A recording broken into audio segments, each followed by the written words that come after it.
Hello everyone, my name is Charles Pear, and today I'll be reading The Story of Ferdinand by Monroe Leaf.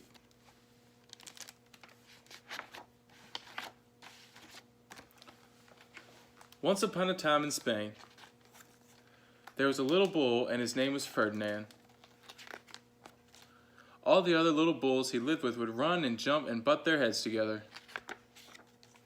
But not Ferdinand. He liked to sit just quietly and smell the flowers. He had a favorite spot out in the pasture under a cork tree. It was his favorite tree, and he would sit in its shade all day and smell the flowers. Sometimes his mother, who was a cow, would worry about him. She was afraid he would be lonesome all by himself. "Why don't you run and play with all the other little bulls and skip and butt your head?" she would say. But Ferdinand would shake his head. "I like it better here, where I can just sit just quietly and smell the flowers." His mother saw that he was not lonesome, and because she was an understanding mother, even though she was a cow, she let him just sit there and be happy. As the years went by, Ferdinand grew and grew until he was very big and strong. All the other bulls who had grown up with him in the same pasture would fight each other all day. They would butt each other and stick each other with their horns. What they wanted most of all was to be picked to fight at the bullfights in Madrid. But not Ferdinand.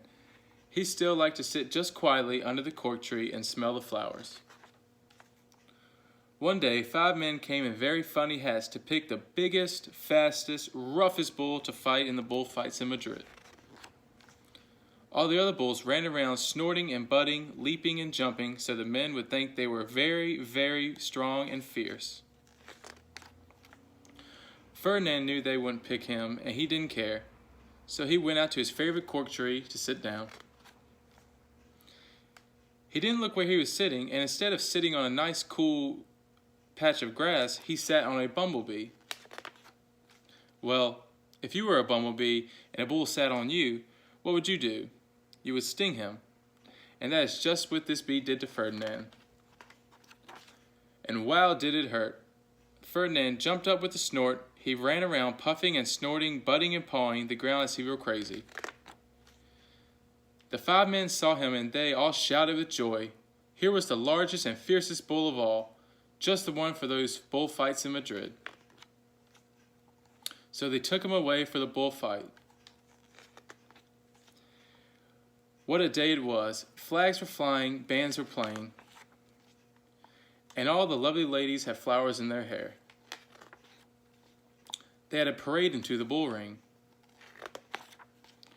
First came the banderillos with long, sharp pins with ribbons to stick the bull and make him mad. Next came the picadores, who rode skinny horses, and they had long spears to stick in the bull and make him even madder. Then came the matador, the proudest of all. He thought he was very handsome and bowed to the ladies. He had a red cape and a sword and was supposed to stick the bull last of all. Then came the bull, and you know who that was, don't you?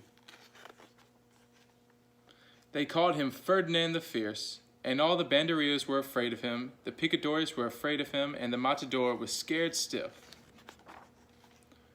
Ferdinand ran into the middle of the ring, and everyone shouted and clapped because they thought he was going to fight fiercely and butt and snort and stick his horns around.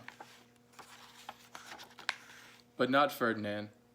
When he got into the middle of the ring, he saw the flowers in all the lovely ladies' hair, and he just sat down quietly and smelled.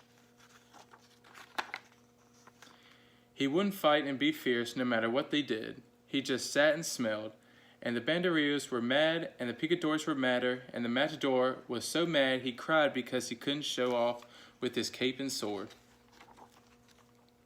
So they had to take Ferdinand home.